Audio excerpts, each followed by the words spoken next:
네, 2020년도 평택복지재단 비대면 연구 보고회를 시작하도록 하겠습니다.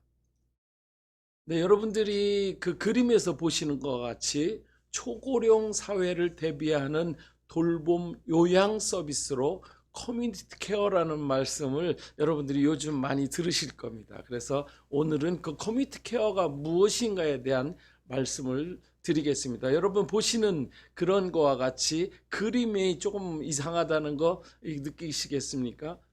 예, 옛날에는 이렇게 어르신들을 위해서 경로석이라고 그런 우대석이 있었는데, 이제는 이 사회가 저출산 고령화로 바뀌면서 이제 나타난 새로운 모습에 좀 낯선 모습이라고 볼 수가 있습니다. 2025년도 현재 전체 인구의 20%를 노인분들이 차지하는 초고령 사회에 진입할 대한민국의 그런 모습이라고 볼 수가 있습니다. 여기 통계에 보면 이제 전체 인구의 65세 이상 노인이 600만 명을 돌파하는 초고령 사회. 여기 도표에 이제 보면 2030년도에 벌써 이미 24.3%에 도달한다고 이제 전망을 하고 있습니다. 주요 국가별 그 고령화 사회 진입 시기와 그 도달 기간을 보면요. 이렇게 표를 보면 우선 미국, 또 유럽, 또 일본, 한국 이렇게 네 개가 나와 있는데, 미국은 1942년도에 65세 이상의 노인이 되는 그런 고령화 시기, 7%가 되는 그 고령화 시기를 1942년도에, 그리고 그 배가 되는 14%가 2015년도에 됐는데, 그 기간이 무려 73년 정도 걸렸고요. 대표적인 그 유럽의 국가인 독일이 40년 걸렸습니다. 그리고 그것을 갈아치운 나라가 바로 우리의 옆 나라인, 가장 가까운 나라인 일본이 24년을 걸렸는데, 그것을 갱신한 세계 최고의 속도로 갱신한 나라가 우리나라입니다. 18년 걸렸죠. 그리고 더욱 속도가 빨라져서 2018년도에 14%가 7%가 넘어서는 그 초고령 사회, 그때가 2026년도를 우리가 예상하고 있는데, 이 8년밖에 걸리지 않는다고 하는 이 놀라운, 어쩌면 굉장히 우울한 어떤 그런 예상치를 가지고 있습니다. 그러면 이 나이가 많이 들고 어른이 된다고, 노인이 된다고 하는 것은 그렇게 우울하기만 할까요? 그러면 이런 그 노인들의 어떤 그런 삶의 질을 바꿔놓을 다른 방법은 없을까요? 여기에 써 있는 나이가 많을수록 오히려 즐거움도 많아지는 그러한 세상을 만들어가는 것. 그렇게 하기 위해서 우리 어떤 그 정부를 비롯한 어떤 지방자치단체, 또 거기에 소속되어 있는 또 저희와 같이 그런 사회복지에 종사하는 많은 사람들, 전문가들, 그리고 그 지역사회 주민들, 그 모든 사람들의 그런 역할이 무엇인지에 대해서 알아보는 것이, 그런 것들을 만들어가는 방법으로 나온 시스템이 커뮤니티 케어라고 말씀드릴 수가 있습니다. 좀 더 자세히 말씀드리면, 주민들이 살던 곳, 자기 집이나 그룹홈에서 개개인의 욕구에 맞는 서비스를 누리고 지역사회와 함께 살아갈 수 있도록, 요양원이나 또 병원이나 이런 곳에 따로 떨어져 사시는 것이 아니라 자기가 사시던 곳에서 이웃과 함께, 가족과 함께 사실 수 있도록 주거, 보건의료, 요양, 돌봄, 자세한 건 뒤에 말씀드리겠습니다. 이런 것들이 자립생활의 지원이 통합적으로 확보되는 지역 주도형 사회 서비스, 지역이 중요하다는, 커뮤니티가 중심이 되는 그런 서비스를 바로 우리가 커뮤니티 케어라고 말씀드릴 수가 있습니다. 이 지금 그림이 이렇게 있는데, 그 그림이 이제 좀 복잡하기 때문에 저희가 다음에, 오늘은 이제 개괄적인 말씀만 드리고 다음 기회가 있으면 하나하나 풀어서 말씀을 드리겠습니다. 지금 굉장히 열심히 연구 중에 있는데요. 가운데 집의 모양이 있는데, 여러분들이 사시는 그 집을 중심으로 건강과 보건, 또 요양, 또 돌봄 이런 것들이 총체적으로 이제 서로 협력해서 서로 시스템화돼서 이런 것들이 어르신들을 돕는 그러한 기법으로 나타나는 커뮤니티 케어. 여기 또 그림도 이렇게 잘 나타나 있습니다. 커뮤니티 케어 통합 서비스 창구가 이렇게 되어 있는데, 이제 그 저희 평택으로 따지면 23개 읍면동에 다 이제 그 커뮤니티 케어 통합 창구가 있습니다. 그 창구를 통해서 여러분 뒤에 이렇게 그 가운데 그 어르신들을 중심으로 4개의 뭐 요양이라든지 또 복지라든지 또 건강 뭐 이런 것들을 총체적으로 책임지는 시스템들이 그림으로 나와 있습니다. 그래서 이것도 또 언제 자세히 말씀을 드릴 기회가 있을 것이라고 생각합니다. 그래서 저희들이 그런 커뮤니티 케어의 어떤 비전으로는 어르신들이 살던 그곳에서 건강한 노후를 보낼 수 있는 그런 포용복지를 만들어내는, 포용복지가 이루어지는 사회를 저희가 비전으로 보고, 그렇다면 어떻게 할 것인가. 2025년도까지 지역사회 통합 돌봄 서비스가 이렇게 제공되는 그런 기반을 우리가 구축하는 것을 목표로 두고 있습니다. 어떻게 할 것인가. 그래서 그 우선 국가가 정한 것은 크게 4가지로 볼 수가 있습니다. 하나는 주거. 어떤 곳에 어떻게 살 것인가. 지금 어르신들이 살고 있는 그 주거의 형태가 정말 어르신들이 살기 잘 좋게 되어 있는가. 그래서 어르신들을 위해서 노인 맞춤형 케어 안심주택을 많이 개발하고요. 그다음 지금 돼 있는 집이 불편하면 잘 수리할 수 있도록, 그리고 커뮤니티 케어형 도시 재생 뭐 이런 것들 지금 자세히 말씀드릴 수 없지만 이런 것들을 통해서 주거의 문제를 해결하고요. 그 다음에 건강과 의료의 문제.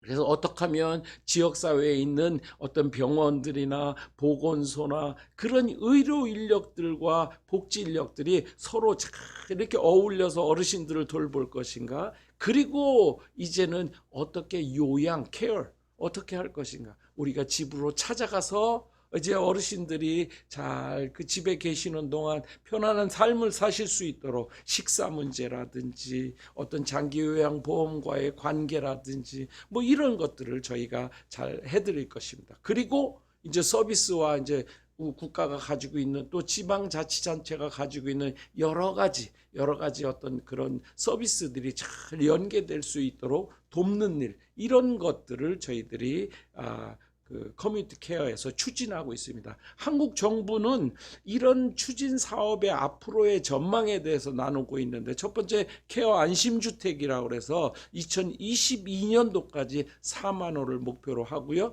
집수리는 27만 4천 세대를 목표로 하고 있습니다. 그리고 주민건강센터라는 것을 우리가 읍면동에다가 할 텐데 2022년까지 250개 또 뭐 이렇게 돼 있고요. 그다음 어르신 지역 돌봄 시범 마을을 2025년도까지 1000개소 쭉 이런 부분이 한번 좀 읽어보시기 바랍니다. 종합 재가센터, 또 건강 관리 서비스, 또 병원 안에 어르신들이 퇴원 후에 어떤 삶을 어떻게 할 것인가를 잘 계획해서 도와주는 병원 지역 연계실, 그리고 장기요양보험 수급자들을 더 많이 늘리고 이제 120만 명까지 늘리겠다는 거죠.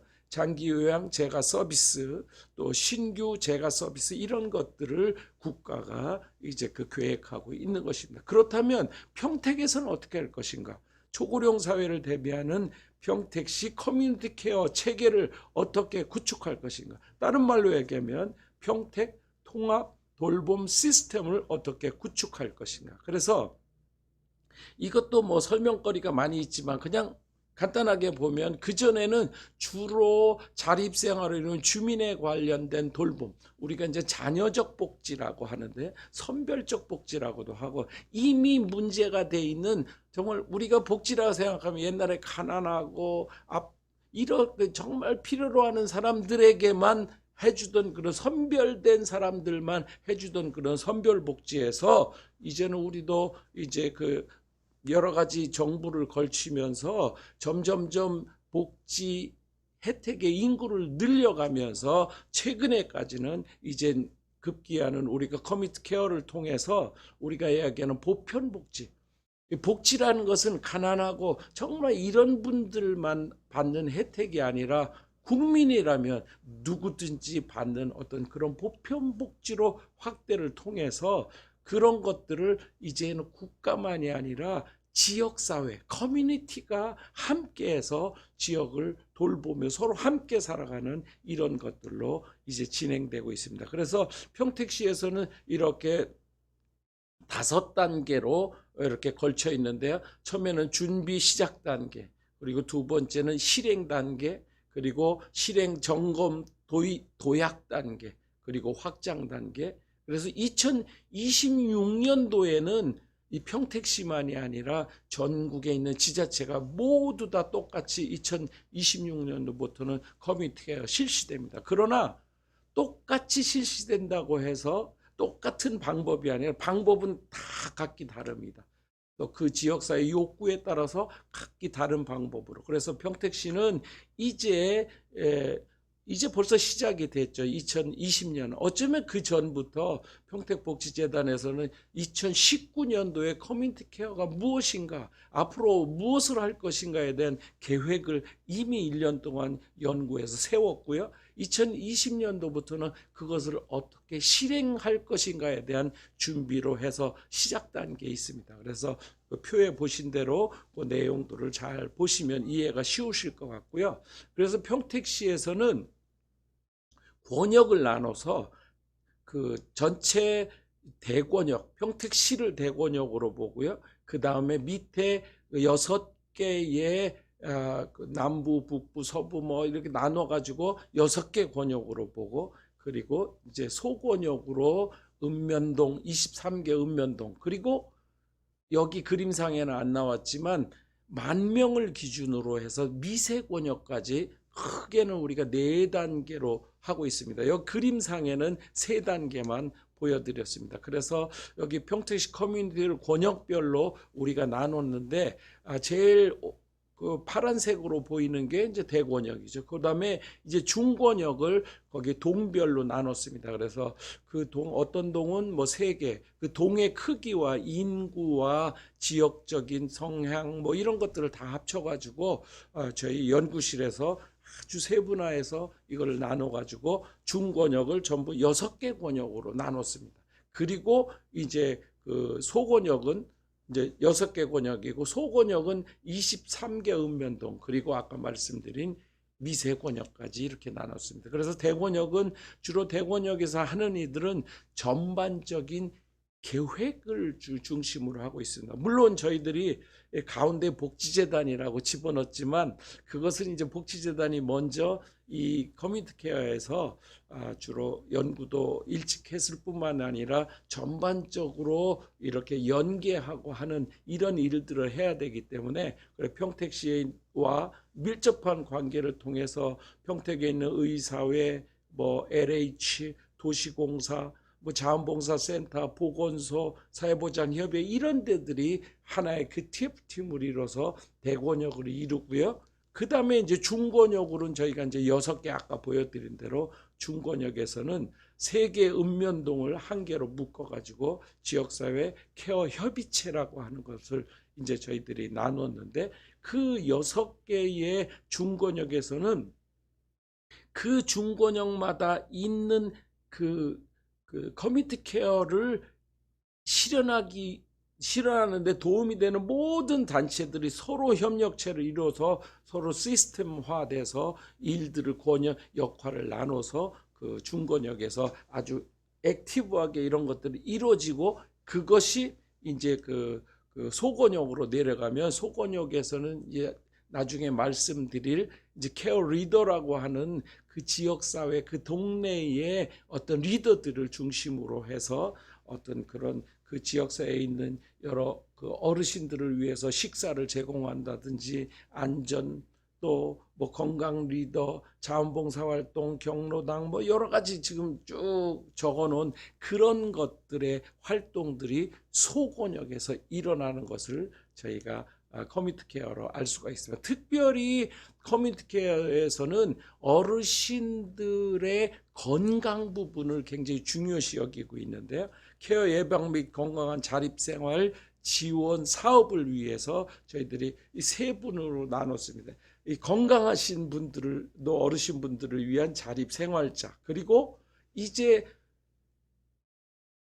여러 가지 도움을 받으실 그런 어르신들이 되기 전 단계, 그래서 그분들은 우리가 케어 예방 대상자라고 했습니다. 그리고 이제는 더 이상 이제 자기 그 자신의 힘만으로는 살아가실 수 없는 분들을 위한 케어 서비스 대상자, 이렇게 세 부류로 나눠서 각각 프로그램도 다릅니다. 그래 거기 여러분 보시면 식사 제공부터 건강하신 분들을 위한 프로그램, 또 케어 예방을 위한 프로그램, 그리고 이제 정말 남의 도움을 받지 않고서는 안 되는 그러한 분들을 위한 여러 가지 서비스, 이런 부분들을 저희가 도표로 이렇게 해놨습니다. 그리고 이제 그런 것들을 어떻게 할 것인가에 대한 것들을 보건과 복지와 의료와 이런 것이 한 덩어리가 돼서 우리 건강 교육과 질병, 또 이쪽에 또 예방을 위해서는 어떤 일을 할 것인가, 또 이미 서비스를 받아야 되실 분들은 어떻게 할 것인가, 이런 것들을 저희가 도표로 다 나눠서, 또 아직 내가 이제는 나 혼자 어쩔 수가 없어서 도움을 받아야 되기 전까지는 서로 참여해서 함께하는 이런 도표들을 저희가 그려놨습니다. 그 다음에 중요한 거는 우리가 살고 있는 이 지역 사회를 우리가 만들어 가는데, 우리가 이제 그것을 커뮤니티 매핑 지도라고 했습니다. 지도. 그래서 지금 여기에 보면 우리가 살고 있는 지역 사회를 우리가 스스로 관찰해서 한번 분석해 보자는 거죠. 그래서 내가 살고 있는 지역 사회가 얼마나 살기 좋은가. 그래서 병원은 어디에 있고, 그러니까 그 주민센터는 어디에 있고, 또 뭐 이런 것들을, 또 복지관은 어디에 있고, 이런 것들을 다 찾아서 놓고 우리가 서로 볼 때 과연 우리가 살기 좋은 지역사회인가. 병원이 여기에 있는데 실제로 의료적인 욕구가 많은 데는 여기란 말이에요. 그러면 여기 병원이 이쪽에 옮겨올 수는 없으니까 이러한 부분을 어떤 프로그램을 통해서 할 것인가. 예를 들어 무슨 찾아가는 의료 서비스를 한다든지, 또 보건 서비스를 연계한다든지, 여러 가지 이런 것들을 주민들이 서로 상의해서 있는 그대를 놓고, 그러면 우리가 잘 살기 좋은 동네가 되기 위해서는 어떻게 할 것인가. 그래서 우리가 미래에 희망하는 우리의 어떤 우리 마을의 욕구들을 우리가 찾아내서 이것들을 시에다가 전달해 주는 거죠. 또 정치인들에게 전달해 주는 거죠. 그래서 정치인들과 시에서는 그냥 그들의 생각으로 도와주는 게 아니라 주민들이 원하는, 그들이 원하는 마을을 만들어갈 수 있도록 지원해 주는 역할, 그것들을 우리가 같이 우리 그 연구원들이 지원하는 협력 체계를 통해서 전문가와 지역 주민들과 또 지역의 리더들과 또 관공서와 이런 것들이 서로 한 시스템이 돼서 아름답고 살기 좋은 마을을 만들어내가는 그런 일들을 서로 모여서 토론도 하고, 지역사회에 무엇이 있는지 요즘엔 여러분들 핸드폰들 다 가지고 계시니까 이런 것들을 통해서 사진도 찍어오고, 또 가서 인터뷰도 하고, 뭐 이렇게 해서 이런 것들을 충분히 찾아서 다 함께 만들어가는 아주 살기 좋은 우리 마을을 만들어가는 커뮤니티 케어, 이게 이제 평택이라고 하는 이 도시를 통해서, 또 평택의 또 6개의 중권역을 통해서, 또 밑에 23개의 소권역을 통해서 이러한 것들이 활발하게 이루어질 때, 이러한 시스템액은 아마 전국에서 우리 평택만이 가지고 있는 그런 시스템일 것입니다. 그래서 우리가 이런 것들을 2025년도까지 열심히 막 연습하고 각 마을마다 이런 것들을 해서 2026년도에는 바야흐로 정말 평택형 커뮤니티 케어가 실시되는, 그래서 정말 평택시가 전국에서 가장 살기 좋은, 어르신들이 가장 살기 좋은 그런 도시로 이렇게 될 것을 저희들이 희망하고 그것을 생각합니다. 그래서 여러분들이 같이 힘을 합쳐서 저희 복지재단에서는 열심히 연구해서 이런 것들을 만들어내면 실제 실행하고 이런 것들을 여러분들 것으로 만드는 주인공은 바로 이 커뮤니티에 살고 계신 주민 여러분들입니다. 그래서 우리가 이렇게 서로 힘을 합칠 때 정말 살기 좋은 평택시, 또 살기 좋은 커뮤니티 케어 시스템이 이루어지는 평택시가 될 것으로 희망합니다. 예, 이상 마치겠습니다.